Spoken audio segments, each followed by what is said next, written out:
Assalamualaikum warahmatullahi wabarakatuh. Saya Egy Prawita, SPSMA, dosen Prodi Psikologi Fakultas Ekonomi dan Sosial Universitas Jenderal Ahmad Yani, Yogyakarta.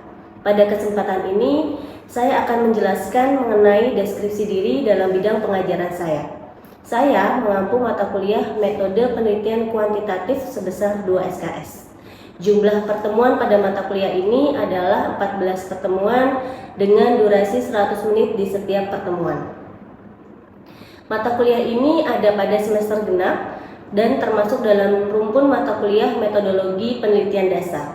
Mata kuliah ini mempelajari tentang konsep dan langkah penelitian kuantitatif yang terdiri dari penelitian survei dan penelitian eksperimen. Capaian pembelajaran untuk mata kuliah metode penelitian kuantitatif adalah 1. Mahasiswa mampu menjelaskan peranan penelitian dalam pengembangan ilmu pengetahuan. 2. Mahasiswa mampu menjelaskan konsep umum metode penelitian kuantitatif. 3. Mahasiswa mampu menguraikan langkah penelitian kuantitatif. 4. Mahasiswa mampu menjelaskan rancangan penelitian. Dan yang terakhir, mahasiswa mampu menjelaskan analisis data. Bahan kajian dalam mata kuliah ini adalah peranan penelitian dalam pengembangan ilmu pengetahuan, etika penelitian, pendekatan penelitian, jenis penelitian, langkah penelitian, permasalahan dan perumusan masalah, tinjauan pustaka dan hipotesis, variabel, manipulasi dan definisi operasional, rancangan penelitian survei dan eksperimen, populasi, sampel dan teknik pengambilan sampel, validitas dan reliabilitas, dan yang terakhir adalah analisis data. Dalam mengajar, saya menerapkan pendekatan DIA, yaitu Delivery, Interaction, and Assessment. Delivery adalah proses saya menyampaikan materi kepada mahasiswa. Metode yang saya gunakan adalah metode ceramah atau mini lecture. Lalu interaction adalah cara saya membangun interaksi dengan mahasiswa. Saya menggunakan metode student center learning dalam berinteraksi. Saya membuka kelas dan mereview pertemuan sebelumnya, memberikan kesempatan mahasiswa untuk bertanya dan menyampaikan hasil diskusi, kemudian membuat mahasiswa aktif dalam memahami materi melalui topik atau isu diskusi. Yang terakhir, assessment. Assessment adalah proses yang dilakukan untuk melihat ketercapaian proses pembelajaran di mata kuliah ini. Presentase penilaian dibagi menjadi 2, yaitu 60% untuk penilaian proses dan 40% untuk penilaian hasil. Penilaian proses berupa penugasan terstruktur, analisis jurnal dan presentasi kelompok, review dan refleksi materi yang telah dipelajari, penyusunan proposal penelitian, kuis, keaktifan dan juga kehadiran. Dan penilaian hasil yaitu dilihat dari UTS dan UAS. Berikut cuplikan pembelajaran yang saya lakukan di kelas pada pertemuan kedua dengan materi konsep dasar penelitian kuantitatif yang di dalamnya terdapat penyampaian materi dan diskusi kelompok. Assalamualaikum warahmatullahi wabarakatuh. Waalaikumsalam warahmatullahi wabarakatuh. Oke, teman-teman, hari ini kita ketemu lagi di pertemuan kedua di mata kuliah metode penelitian kuantitatif ya. Sudah siap untuk kuliah? Siap. Kita berdoa terlebih dahulu supaya proses perkuliahan berjalan dengan lancar. Berdoa dimulai.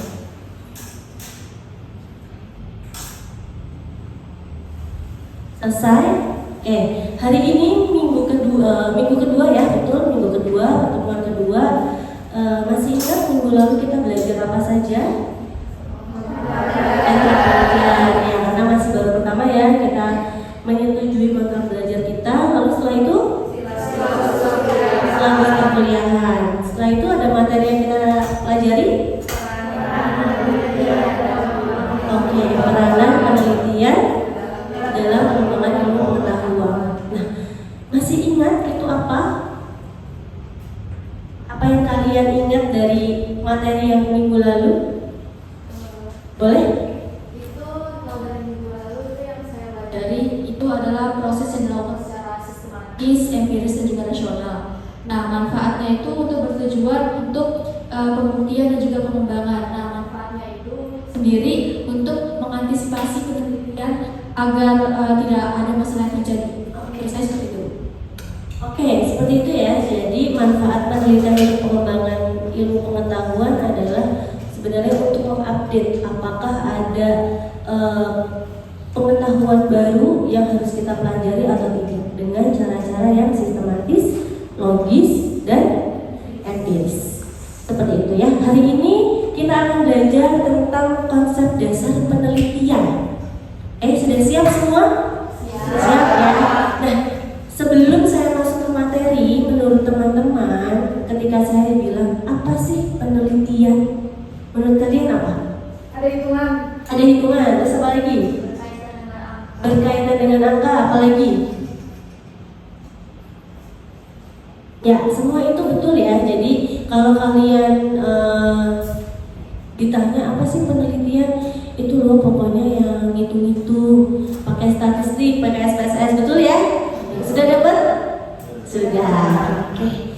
Ya, kita masuk ke materi selanjutnya. Nah, ini adalah definisi dari penelitian. Ya, jadi penelitian itu mencoba mempelajari sesuatu atau menjawab pertanyaan. Rangkaian kegiatan ilmiah dalam rangka pemecahan suatu permasalahan. Ingat, kata kuncinya adalah rangkaian kegiatan ilmiah. Kalau kalian hanya mengamati orang, misalnya lagi di kereta, kalian mengamati, kalian bisa disebut melakukan penelitian? Belum, ya, karena rangkaiannya tidak ilmiah, tidak ada prosedurnya. Kalau penelitian ada prosedurnya, gitu ya. Ya, penyelidikan sistematis terkontrol empiris ya. Jadi kalau kalian hanya mengamati saja, misalnya lagi naik KRL dari Jogja ke Solo gitu ya, mengamati ibu sama anak, kalian liatin, kalian amati perilakunya, nah itu masih belum disebut sebagai penelitian. Karena apa? Tidak terkontrol, tidak sistematis. Gitu ya, sudah mulai ada gambaran ya. Oke. Ini sifat penelitian tadi sudah dijelaskan ya oleh teman kalian kemarin, minggu lalu sudah kita bahas juga terkait sifat penelitian. Empiris, logis, dan juga akademis. Akademis ini maksudnya adalah penelitian kalian akan bermanfaat kalau dipublikasikan, tidak teronggok di dalam laptop kalian, ya seperti itu. Terus ini terminologi penelitian. Jadi kalau misalnya kalian ditanya apa beda metodologi, teknik, dan metode, kalian sudah bisa jawab. Apa itu metodologi? Ya, terus apa itu teknik penelitian?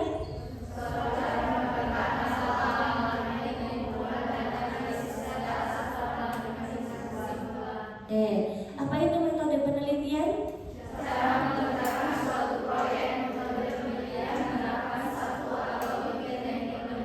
Ya, jadi kalau kalian kan pernah lihat skripsi kakak tingkat kalian? Bab 3-nya metode penelitian, teknik penelitian atau metodologi. Apa?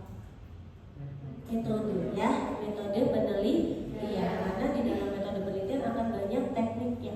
Apa teknik analisis datanya, apa teknik pengumpulan datanya, seperti itu. Ini tujuan penelitian. Yang pertama adalah menemukan, berusaha untuk mendapatkan sesuatu untuk mengisi kekosongan atau kekurangan. Contoh misalnya dulu tidak ada yang namanya indigenous psychology, adanya psikologi budaya aja.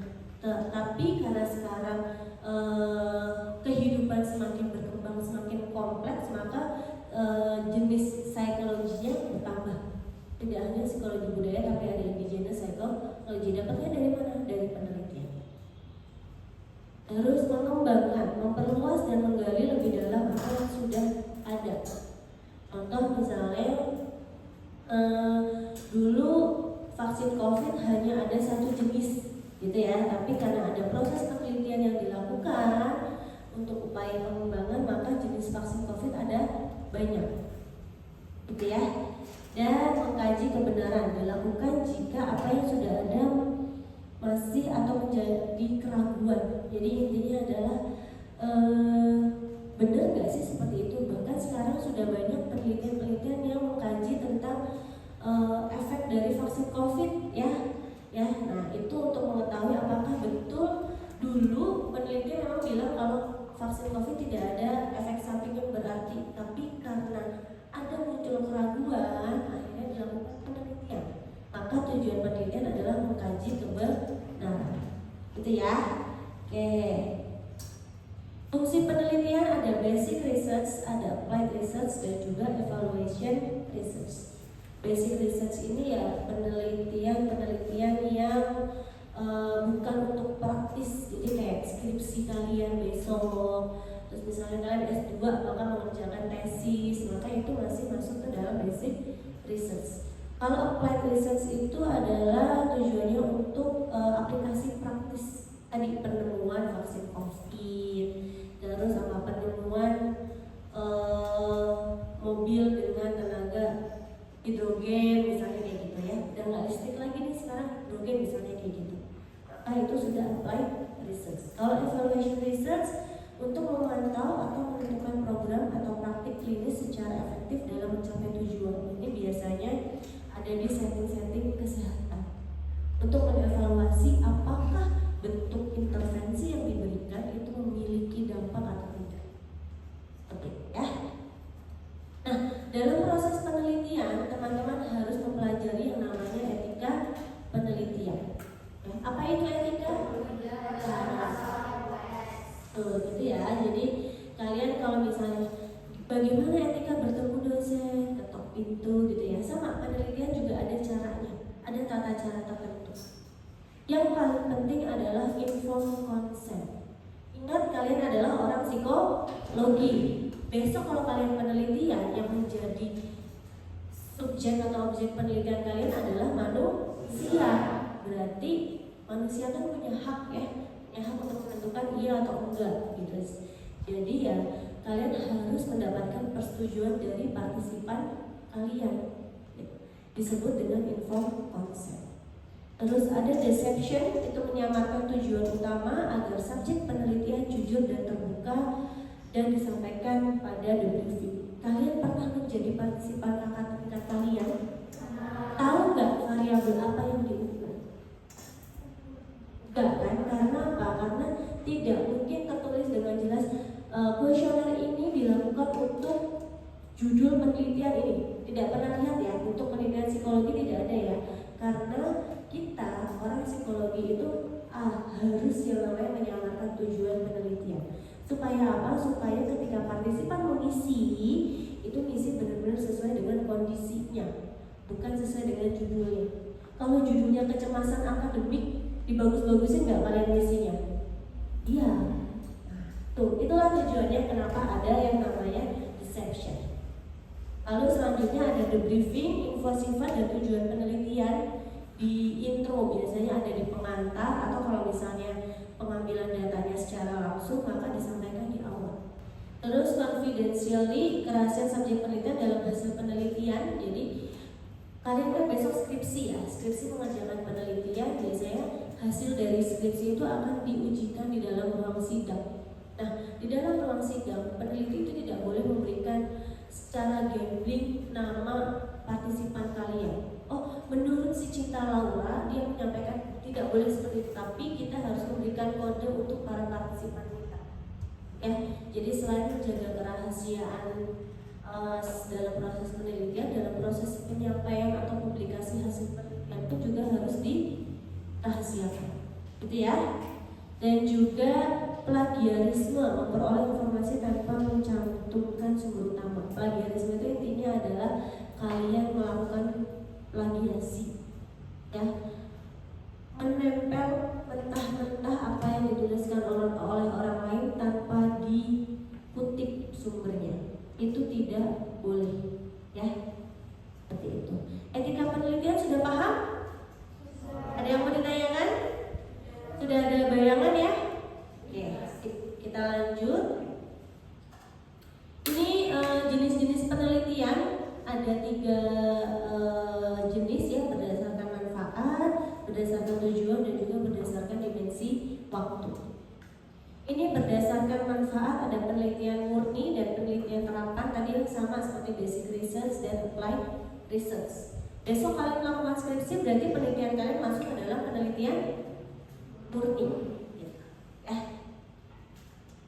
Ini berdasarkan tujuan penelitian, ada penelitian eksplorasi, deskripsi, dan juga eksplanatif. Ingat, penelitian itu kan kalian tahu yang namanya ada penelitian kuantitatif dan kualitatif. Jenis-jenis ini bisa jadi dia masuk ke dalam metodenya adalah penelitian kuantitatif dan bisa jadi dia penelitian kualitatif. Lalu ini berdasarkan dimensi waktu. Yang pertama ada penelitian cross-seksional dan yang kedua penelitian longitudinal.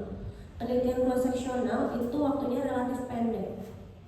Jadi biasanya penelitian berdasarkan dimensi waktu itu untuk mengetahui proses perkembangan dari suatu individu. Kalian tahu Erik Erikson? Tahu ya, tahu Freud punya tahapan perkembangan ya. Ya, penelitian yang dilakukan supaya si Freud bisa menemukan tahapan oral, anal dan lain sebagainya. Si Erik Erikson bisa menemukan tahapan apa aja namanya, masih ingat? Itu ya. Nah itu dia menggunakan dua jenis ini, bisa cross-seksional, bisa longitudinal. Kalau cross-seksional kita menggunakan partisipannya banyak. Jadi mulai dari partisipan kelompok 1, 2, dan 3. Misalnya kelompok tahapan anak, tahapan remaja, dan tahapan dewasa itu partisipannya beda-beda, diteliti di waktu yang sama. Tapi kalau longitudinal, partisipannya cuma satu kelompok, kita ikuti dari bayi sampai dewasa. Nggak cocok buat skripsi ya, nggak boleh. Longitudinal nggak boleh buat skripsi ya, kelamaan. Oke, S3 boleh lah kalian ya, seperti itu. Nah, ada yang mau ditanyakan? Tidak? Nah, kalau tidak, saya ingin kalian berkelompok, silakan membentuk kelompok menjadi 5 kelompok ya. Berarti satu kelompok ada yang 5, ada yang 6 orang. Silakan kalian melingkar ya. Bebas aja kelompoknya, terserah kalian. Saya ingin kalian mencari jurnal dengan 3 jenis penelitian ini. Oke? Nanti salah satu kelompok saya minta untuk maju ke depan menjelaskan hasilnya. Oke? Sudah berkelompok semua? Dan teman-teman, ada yang mau ditanyakan untuk diskusinya? Oke, apa yang harus dibahas dalam kelompok? Silakan teman-teman cari 3 jurnal ya, yang menurut kalian jurnal 1 itu masuk atau dia termasuk ke dalam jenis penelitian eksploratif. Lalu jurnal kedua masuk ke dalam penelitian deskriptif. Lalu yang ketiga itu masuk ke dalam jurnal eksploratif. Nah, setelah itu, setelah kalian menemukan jurnalnya, saya minta teman-teman untuk mencari tahu apa sih ciri khas dari ketiga penelitian ini. Ketiga jenis penelitian ini ciri khasnya apa? Supaya kita tahu gambaran sebenarnya perbedaan yang mencolok dari ketiga penelitian ini apa ya? Karena ketiga jenis penelitian ini yang nanti paling sering kalian temui sehari-hari. Sudah sering review jurnal kan? Nah, gitu ya. Jadi supaya kalian punya gambaran lebih jauh lagi, jurnal-jurnal yang kalian review itu sebenarnya tujuannya apa sih? Apakah dia untuk mengembangkan gagasan dasar atau untuk menjelaskan sebuah kejadian kenapa bisa terjadi, atau misalnya untuk memberikan gambaran mendetail begitu ya. Oke, berapa menit mau cari jurnalnya dan diskusinya? 10 menit cukup? Cukup ya. Oke, silakan. Sudah jurnal? Sudah? Ada berapa jurnal? 1. Baru 1. Oke, jurnal apa yang didapatkan? Jurnal Bantam. Oke, dari ini ya, penulisnya Bantam et al ya. Oke, coba lihat apa ininya. Oke, gambaran nilai kejualan jurnal. Kira-kira menurut kalian ini apa? Masuk ke dalam penelitian apa? Coba dilanjutkan ya.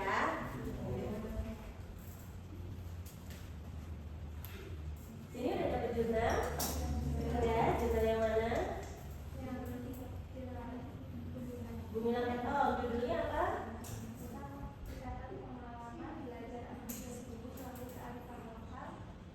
Oke, menurut kalian ini masuk ke dalam jurnal apa? Jenis apa? Jurnal apa? Jenis apa?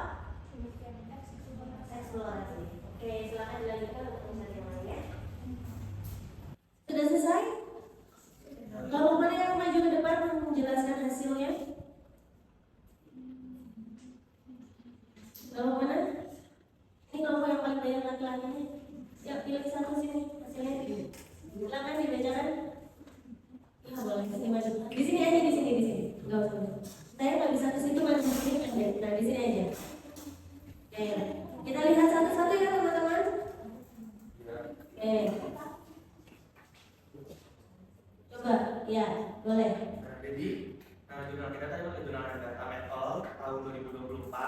di mana itu mengenai gambaran nilai keuangan Jenderal Ahmad Yani yang merupakan jenis jurnal penelitian deskriptif, di mana hasilnya itu kita mendapatkan seni penelitian kuantitatif dan penelitian itu menjelaskan hasil tingkat NKJA mahasiswa seperti itu. Oke, berarti penelitian deskriptif judulnya adalah gambaran Nilai kejuangan Jenderal Ahmad Yani. Jadi dari jurnal itu apa yang didapatkan? Didapatkan itu menjelaskan hasil tingkatan NKJA mahasiswa. Oke, tingkatan NKJA mahasiswa ya. Kalian tahu NKJA ya? Ya, apa aja tadi dia? Patriotik. Nah, jadi jurnalnya Barnard et al. Ini dia menjelaskan si heroiknya berapa persen sih tingginya, gitu, terus si ininya kayak gitu ya. Karena kriterianya kuantitatif. Jadi untuk menjelaskan, untuk menggambarkan bagaimana, untuk menggambarkan besaran NKJA dari mahasiswa Unjaya, gitu ya. Sudah ada bayangan penelitian deskriptif? Sudah ya. Jadi penelitian deskriptif cukup simpel ya. Kalian hanya perlu mengetahui gambaran sesuatu terkait variabel yang kita ukur. Kalau di sini variabel yang diukur adalah NKJA. Oke, terima kasih. Kita beri tepuk tangan teman-teman.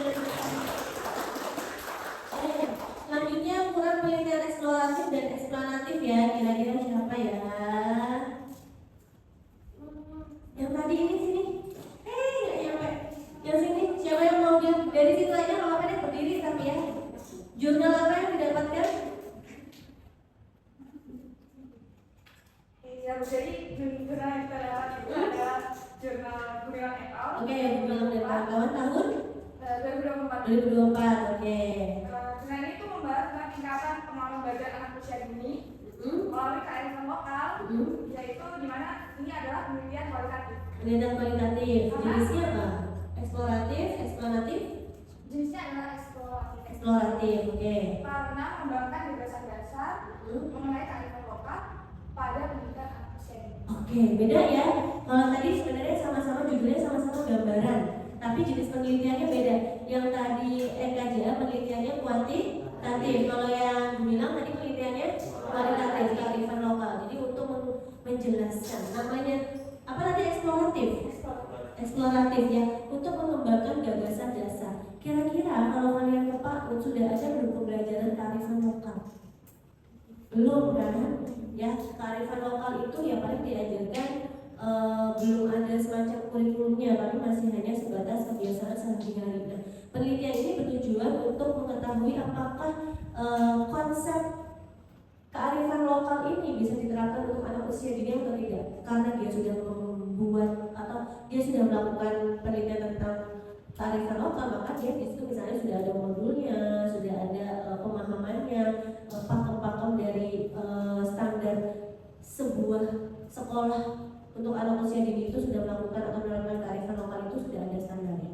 Seperti itu ya. Jadi kita tahu kalau penelitian eksplorasi itu benar-benar untuk mengembangkan gagasan dasar. Kearifan lokal sudah ada di sekolah, tapi belum ada semacam aturan tertulisnya.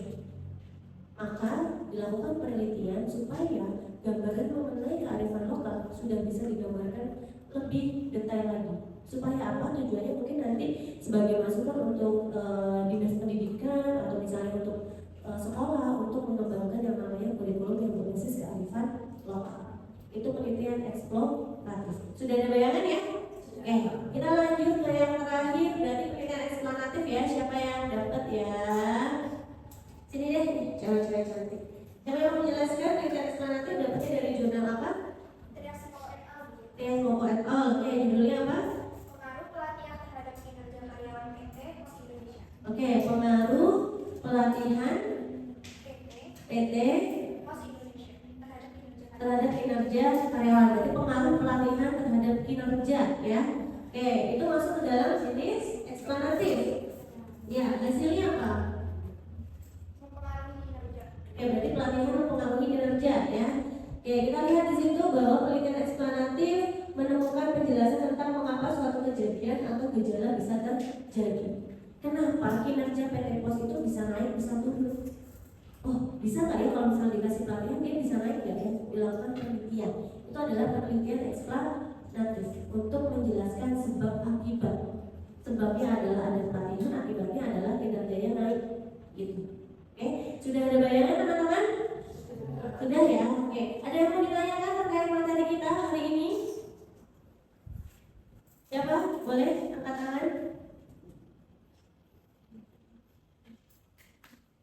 Mau bertanya? Boleh. Mau bertanya apakah memungkinkan jika variabel yang sama itu dengan jenis yang berbeda, tapi tujuannya itu berbeda juga? Oke, variabelnya sama tapi tujuannya berbeda. Contoh misalnya sama-sama meneliti tentang NKJA, tapi tidak hanya mau deskriptif, tapi maunya eksploratif. Menurut teman-teman bisa nggak? Bisa, iya bisa. Gitu. Jadi apapun variabelnya, mau kalian lakukan penelitian dengan jenis apapun itu bisa, tergantung dari tujuan penelitiannya. Jadi misalnya tadi NKJA untuk melihat gambaran mahasiswa, maka kita cukup tujuan penelitian kita adalah penelitian deskriptif. Tapi kita ingin melihat sebab akibatnya. Contohnya apa sih yang membuat mahasiswa di Unjaya ini memiliki NKJA? Oh misalnya ada yang namanya apa itu kalian yang pergi waktu saya muda ya, misalnya ingin mengetahui keefektifan saya muda dalam pengimplementasian NKJA, kan bisa, berarti dia jenisnya masuk ke dalam penelitian eksploratif, bisa sama-sama NKJA seperti itu ya. Sudah ada bayangan? Sudah. Ada lagi yang mau ditanyakan? Boleh? Penelitian yang cocok untuk skripsi teman-teman. Jadi karena kalian adalah mahasiswa S1 dan kalian mulai dari semester 1 sampai semester 7 sudah mulai bisa melakukan mini riset atau penelitian kecil-kecilan, biasanya untuk mahasiswa psikologi yang menjalankan skripsi itu penelitiannya itu tidak hanya deskriptif tapi bisa ke eksplanatif yang lebih kompleks untuk mengetahui sebab akibat seperti itu. Jadi misalnya ada lebih dari satu variabel, jadi 2 variabel, 3 variabel dan seterusnya. Sudah siap untuk skripsi? Ya. Masih jauh ya. Oke, ada lagi yang mau ditanyakan?